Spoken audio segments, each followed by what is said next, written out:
В прямом эфире новости Татарстана, в студии Алексей Калиничев. Здравствуйте. В начале выпуска вкратце о его главных темах. Кто последний на вакцинацию? Не хочется, чтобы бабушка заболела, дедушка. Все-таки они уже в пожилом возрасте. Насколько активно в Татарстане прививаются от коронавируса студенты и лица 60+, увидела Юлия Гоголева. В Мензелинске простились с жертвами авиакатастрофы. Вот, он говорил, наверное, пора завязывать. Наверное, пора. Вот. Ну, что-то его держало. Любовь к небу, к самолетам. Какими Александра Зыкова и Ольгу Минибаеву запомнили родные, друзья и просто знакомые. Рамиль Шайдуллин. Старые соседи, новые перспективы. Вы сделаете первый шаг, мы потом приедем к вам. Рустам Минниханов с визитом в Башкирии. О чем договорились, знает Лина Зинатуллина.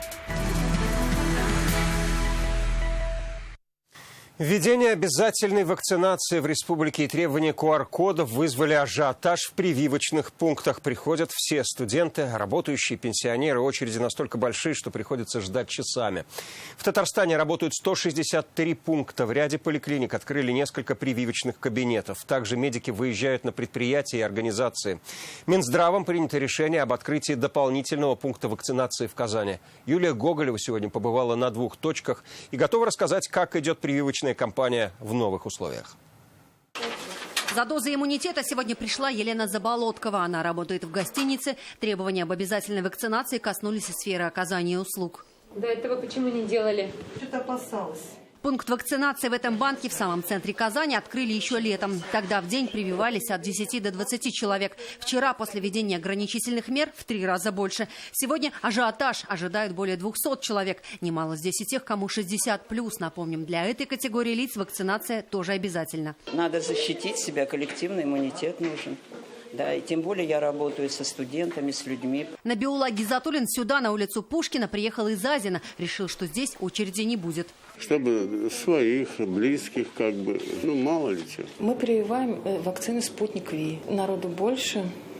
Вот за вчерашний день мы привились более 70 человек. Уже завтра в банке откроют еще один прививочный кабинет. Появится он и в другом отделении на Камалеева. А это студенческая поликлиника в деревне Универсиады. Здесь в последние несколько дней тоже ажиотаж. Прививаться от коронавируса татарстанским студентам рекомендовали еще в августе, до начала нового учебного года. Но тогда это делали единицы. Столь длинные очереди начали выстраиваться здесь с пятницы, когда появилась информация о введении QR-кодов. В понедельник привились 247 человек. Сегодня будет значительно больше. Врачи стараются изо всех сил, на пределе своих возможностей. На данный момент у нас есть вакцины «Спутник Ви», «Спутник Лайт» и «Эпивак Корона». Третьекурсница КФУ Энже Садриева рассказывает, многие одногруппники уже болели, поэтому оказаться на больничной койке ей не хочется. Учитывая, как мои друзья, которые болели, они рассказывают, как они переносили все это. У них температура несколько дней держалась, 39-40 градусов. Поэтому все-таки страшно немного. Максим Самсонов, студент Энергоуниверситета, решил привиться, чтобы вести привычный образ жизни, ходить в кино и торговые центры. Страшно родных заражать, близких. Не хочется, чтобы бабушка заболела, дедушка. Большинство преподавателей и сотрудников вузов уже привились. Сейчас приходят те, кто не успел или делает ревакцинацию. Нагрузка на медиков в клинике КФУ за выходные выросла в 6 раз. У нас по КФУ сейчас по показателям на 5 октября 69% привито преподавателей. Мы сейчас будем доводить до 80%. Выделена отдельная бригада прививочная. Прививать мы будем «Спутник В». Гораздо активнее начали прививаться и жители набережных Челнов. Пункты вакцинации здесь работали и в выходные. Мы пенсионеры, мы общаемся с внуками, с детьми.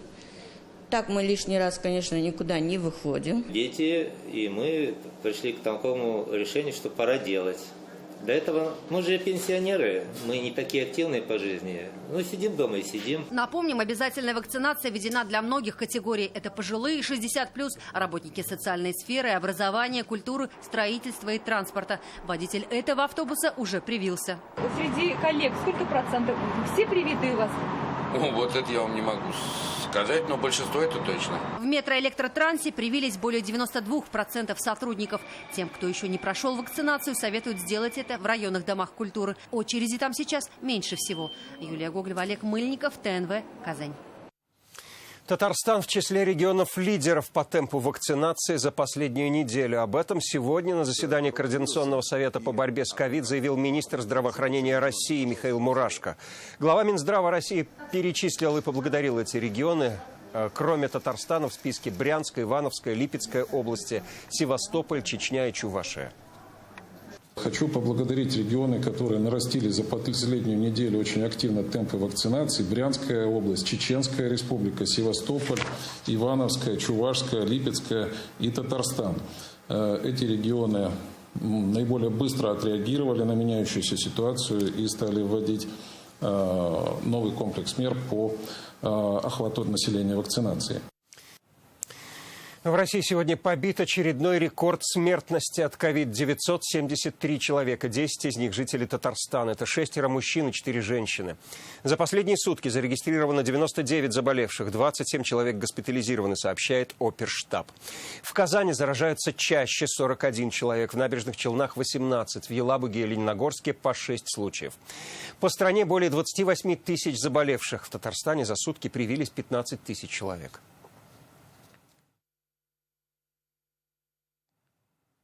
Те, кто боролся с Эболой в разных странах мира, сегодня ищут способы борьбы с ковид. В Казани продолжаются международные учения мобильных команд.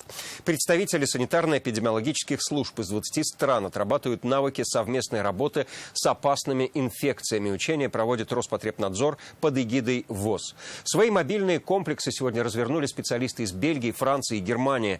Подробнее Рамиль Галиуллин. Это главбокс, это рабочее место сотрудника нашей лаборатории. Так бельгийские эпидемиологи разворачивают свою мобильную лабораторию. Здесь 5 специалистов ежедневно могут проводить до 400 тестов. Они имеют опыт ликвидации вспышек инфекций в самых разных уголках мира. У нас были миссии в Гвинее, когда была эпидемия Эболы, в 2014-2015 году. И была там 3 месяца, поддерживая местный мобильный госпиталь. Здесь отрабатывают практическую часть заданий, а в соседнем зале совместно решают кейсы по ликвидации условной вспышки заболеваний. Есть подозрение на эпидемические проявления вирусом гриппа, приобретшим эпидемический потенциал. По условиям легенды мы должны выехать своей группой для оказания помощи в лабораторной диагностике. Как сдержать вирус, проработать логистику, обеспечить качество исследований в полевых условиях. О борьбе с опасными вспышками эти молодые ученые знают все. Они представляют крупнейший в Германии и Европе исследовательский центр в области тропических болезней и инфекций.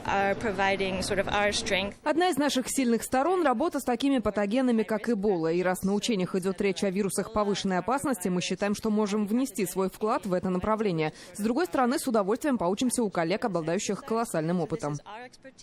Как отмечают участники, учения не носят соревновательный характер. Главная цель – совместно отработать все стандарты для мобильных лабораторий. Это учение для того, чтобы научиться друг у друга, обменяться опытом друг с другом. Это в первую очередь взаимодействие и отработка минимальных стандартов, на которых будет базироваться ответ во время чрезвычайных ситуаций при помощи мобильных лабораторий. Обменяться опытом и наработками приехали больше 100 представителей санэпидслужб, медорганизаций и научных учреждений из 20 стран СНГ и Европы. Учения продлятся еще 3 дня. Завтра участников ждет насыщенная программа. Им предстоит исследовать шифрованные пробы в соответствии с легендой учений. Рамиль Галиуллин, Алмаз Зайдинов, ТНВ, Казань. Рустам Минниханов сегодня с рабочей поездкой находится в Башкортостане. В сопровождении Радия Хабирова он осмотрел новый производственно-учебный центр для авиапрома, который работает на базе моторостроительного объединения в Уфе. Он входит в состав Ростеха. В городе Кумертау президент посетил завод военных вертолетов и принял участие в заседании Совета директоров компании «Вертолеты России». Какой опыт Башкортостана решили перенять и как еще будут сотрудничать регионы, об этом далее.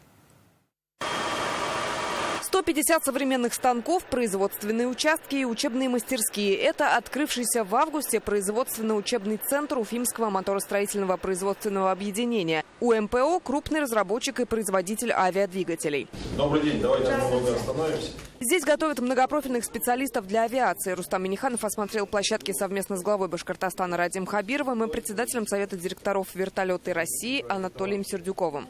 реализуем сперва это виртуально, после чего берем программу, несем ее за станки и уже реализуем в металле. Как рассказали президенту, техника здесь самая передовая, в том числе станки с программным управлением производства местной компании. Упор в образовательной программе сделан на современные компетенции. 70% учебного времени занимает практика, развито и наставничество. 4 месяца они обучаются у нас в производственно-учебном центре, и 6 месяцев они обучаются вместе с наставниками на производстве, то есть в цеху.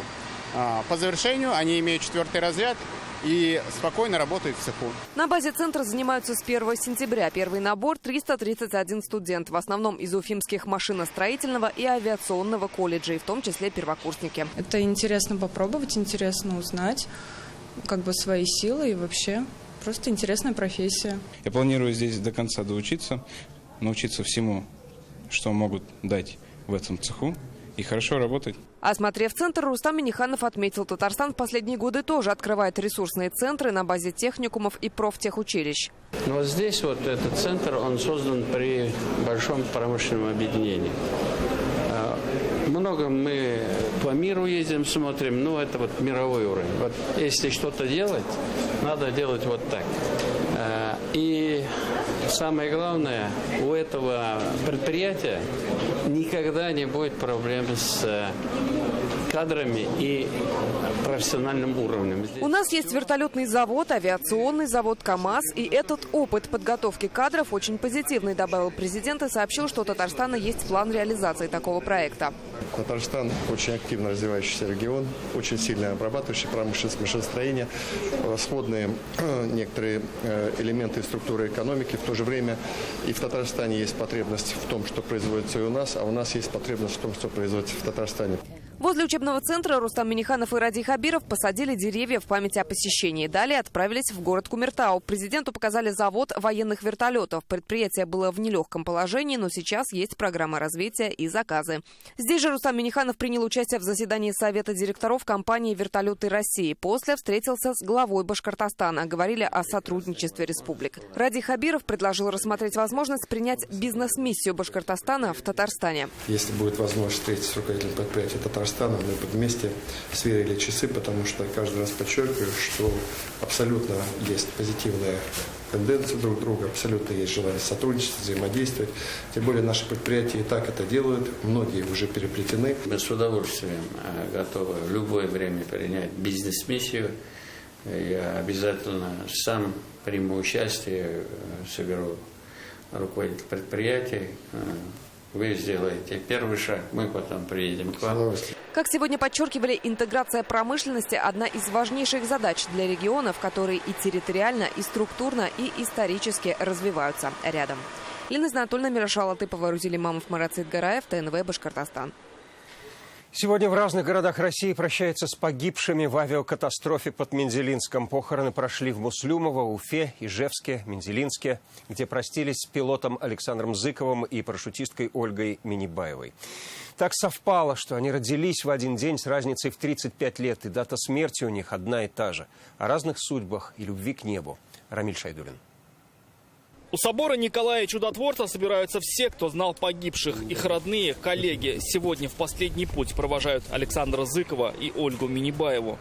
Первый раз лагерь «Десантник» был у нас. Родной дядя Ольги рассказывает, она всегда любила небо. Еще школьницей решилась на первый прыжок, хотя в семье никто никогда не увлекался парашютным спортом. Чтобы допустили к прыжку в лагере, она вес, чтобы хватило, она маленькая. Камушков называла в карман.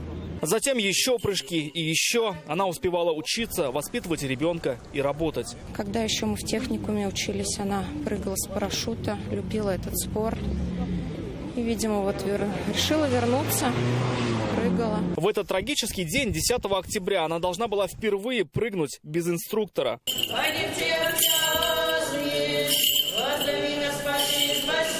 За штурвалом более 30 лет. За все время ни одной крупной поломки. Говорят об Александре Зыкове, его коллеге, которые пришли на отпевание. Он был такой очень принципиальный в части, касающейся безопасности полета. Строго по документам. Не позволял ни нам, ни себе каких-то двойных толкований. Был очень ответственным человеком. И был, как человек, был неравнодушным.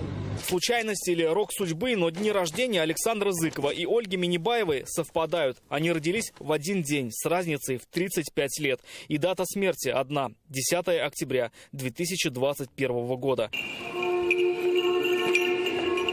В последний путь сегодня провожали двух жителей Удмуртии. В Ижевске похоронили Игоря Алексеева. На его счету 6,5 тысяч прыжков с парашютом. В тот роковой день мастер спорта должен был инструктировать новичков. А в селе Ува похоронили кандидата в мастера спорта Дмитрия Филинова. Он должен был снимать парашютистов на видео. У Дмитрия остались 3 детей. Игорь был хорошим человеком, душевным, всегда помогал.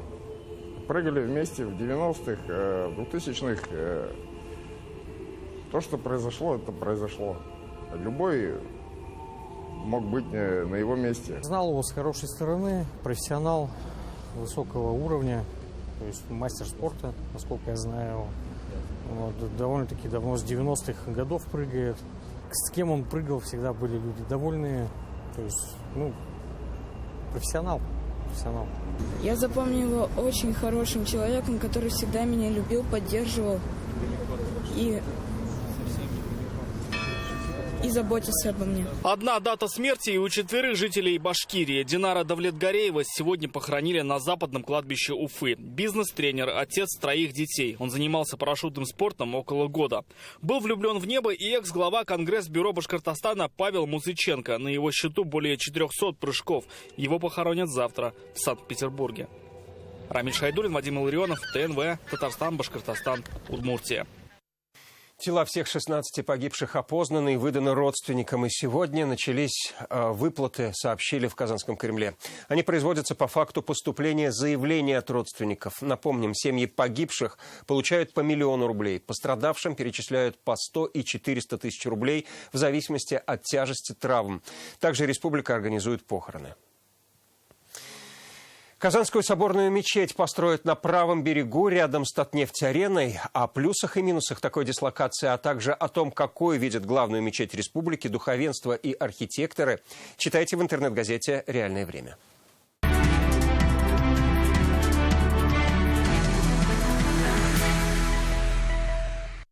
В Москве начала работу Госдума 8-го созыва. Сегодня открылось первое заседание. Спикером еще на 5 лет переизбран Вячеслав Володин. Количество думских комитетов увеличилось с 26 до 32. Участие в заседании принял председатель Госсовета Республики Фарид Мухамедшин. Напомним, Татарстан в Госдуме представляет 15 депутатов. Руководящие посты в комитетах получили 3. Остальные вошли в состав 9 профильных комитетов. С депутатами сегодня встретился Владимир Путин. Новому составу Госдумы в первую очередь предстоит рассматривать бюджет. Как заявил Владимир Путин, на поддержку семей с детьми и старшего поколения на 3 года предполагается выделить свыше 41 триллиона рублей.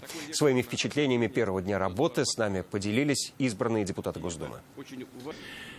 Уважаемые, выбрали комитеты, 13-2 комитета, председателей комитетов, первых замов комитетов, заместителей комитетов.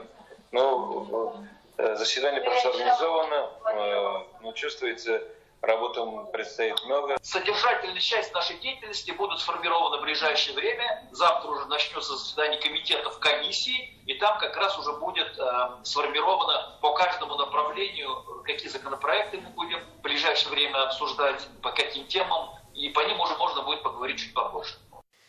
Законопроект о бюджете Татарстана на 2022 год и плановый период 2023 и 2024 годов сегодня рассмотрели 2 комитета Госсовета по законности и экологии. Они подготовят свои предложения, которые вынесут на рассмотрение в правительство. Депутаты обсудили расходы на содержание безнадзорных животных. На эти цели заложено 69 миллионов рублей. И, возможно, этого финансирования будет недостаточно, подчеркнули в Комитете по экологии. Депутаты Комитета по законности и правопорядку отметили, в бюджете предусмотрены необходимые средства на обеспечение реализации республиканских программ защиты населения, обеспечение безопасности и общественного порядка. До конца недели в Казани сохранится аномально теплая погода. Воздух прогреется до плюс 17. Антициклон пока не пускает холодные воздушные массы на территорию Татарстана. В октябре среднесуточная температура на 4 градуса выше нормы. Ночная 6, дневная 13 градусов тепла. Однако к концу недели в некоторых районах республики ожидаются небольшие дожди.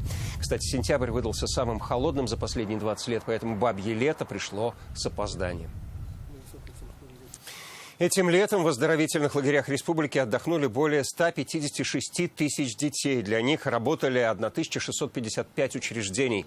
Об этом сегодня рассказал Тимур Сулейманов. Министр молодежи отметил, что из-за эпидобстановки лагеря были заполнены на 75%. Более 36 тысяч детей отдохнули за счет средств республиканского бюджета.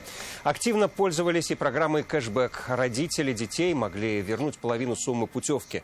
Так жителям республики перечислили 400 миллионов рублей. Смены проводились с учетом Года родных языков и народного единства, а также Года науки и технологий. В лагерях Краснодарского края и Крыма отдохнули более 4 тысяч детей.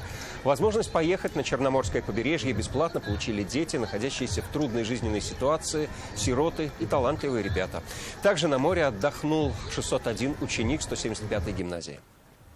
Ключевой вопрос, он остается, безусловно, вопрос качественных, квалифицированных кадров. Сегодня есть система подготовки вожатых. Вместе с тем, вот в этом направлении точно нет предела совершенству. У нас появляются новые базы, новая инфраструктура благодаря президентской программе. Увеличивается пропускная способность лагерей. Впереди осенние каникулы. С начала ноября в республике заработают 242 пришкольных лагеря. Сейчас эпидобстановку в школах представители Минобра оценивают как стабильную. Уже привито 63% всего персонала. Требования Роспотребнадзора в лагерях во время осенних каникул остаются прежними.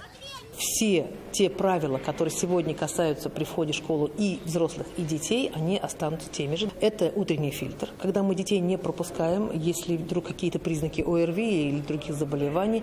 Это обязательное ношение масок и перчаток для взрослого персонала, перчатки для работников пищеблока и технического персонала, а учителя все в масках. Наш следующий репортаж об удивительной династии из Нижнекамского района. Педагогический стаж Башиных 231 год. Половина учительского коллектива Большеафанасовской школы – это представители их семьи. Физик, технолог, учитель английского, немецкого языков, физкультуры, педагог-организатор. Говорят, для детей они не просто наставники, а самые настоящие друзья. О преданности профессии Альбина Валиева. Айгуль, какая ты молодец. Ты так хайпанула, столько лайков у тебя. Учитель немецкого и английского языков Лидия Тортмина не отстает от современных трендов. Решила, раз школьники в интернете, она идет к ним. Зарегистрировалась в ТикТок и Инстаграм. Теперь знает, что такое хайп на чили лайк. И это в 61 год, 33 из которых она посвятила педагогике. В 5 классе, когда в наш класс вошла на первый урок учительница немецкого языка, Слесарева Вера Павловна, я влюбилась в этот предмет. На меня такое впечатление произвела, что все, у меня уже вопрос был решен, я стану учителем немецкого языка. Лидия Тортмина стала первым учителем в династии Башиных. По ее стопам пошли брат и 2 сестры. Екатерина Гараева – учитель физики и технологий. Каждый урок для нее целая жизнь, которую она проживает вместе с учениками. Папа был шофером в совхозе Нижнекамский, а мама была телятницей. И мама очень мечтала, чтобы у нас у всех было образование, чтобы мы были учителями. И так и случилось. Так случилось и с Раисой Кузнецовой. Она учитель начальных классов. Среди учеников внучка Даша. Даша, а ты хотела быть как бабушка учительницей? Я хочу быть учительницей, но учителем по ИЗО. Учительскую эстафету подхватили и дети Раисы Кузнецовой. Алексей еще недавно представить себя не мог на уроке с детьми. Знал, профессия трудная. Сейчас он учитель ОБЖ и физкультуры.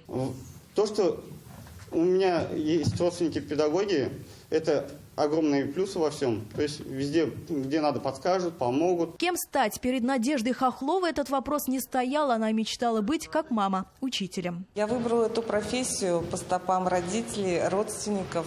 И вот в данный момент работаю в Большеафанасовской средней школе. Сегодня династия объединяет 10 педагогов. 5 из них работают здесь, в Большеафанасовской школе. Для них она считается родной, ведь каждый закончил это учебное учреждение. Новый учебный год, тетради, конспекты, оценки. А после уроков домашний педсовет за чашкой чая. Общий стаж династии 231 год. И это не предел. Младшие дети тоже определились с профессией. Будут учителями. Альбина Валеева, Александр Лихачев, ТНВ, Нижнекамский район. 21 октября в Казани начнется международный фестиваль-конкурс имени Альфии Авзаловой. Фестиваль организован в память о легендарной певице и для сохранения ее творческого наследия. Альфия Авзалова стояла у истоков эстрадного исполнения татарских народных песен. Именно ей принадлежит идея исполнения народных мелодий на современный лад. В этом году на конкурс приняли более 350 заявок. США, Канада, Куба, Болгария будут участвовать онлайн. Участники исполнят 2 произведения. Песню из репертуара Альфии Авзаловой, вторую на свой выбор. В связи с эпидситуацией фестиваль неоднократно переносили. Гала-концерт состоится 23 октября в «Пирамиде». Зал будет заполнен только на 50%. Хороший голос – это штучный товар, они штучные. Поэтому, когда появляется хороший голос, мы начинаем объяснять, где-то подговаривать, где-то выговаривать, что они над собой работали, чтобы они были верны стилю татарской эстрады. По конкурсу положено одну песню исполнить из репертуара Альфии Авзаловой. Вы знаете то, что у нее репертуар очень богатый. Она не пела только на татарском, она пела на разных языках. Поэтому все песни, которые будут исполняться, и, конечно, найти звездочек. То есть мы, например, даем дорогу молодым. Многие, вот, например, прошлогодний наш победитель, лауреат Алмаз Хусаинов, он трудится в нашем татарском государственном камерном хоре. Вот, то есть из танцоров они, как говорится, заслуженные артисты тоже Республики Татарстан. Это все, о чем мы успели вам рассказать. Больше информации на наших страницах, в соцсетях, в интернете. Всего вам доброго. До встречи.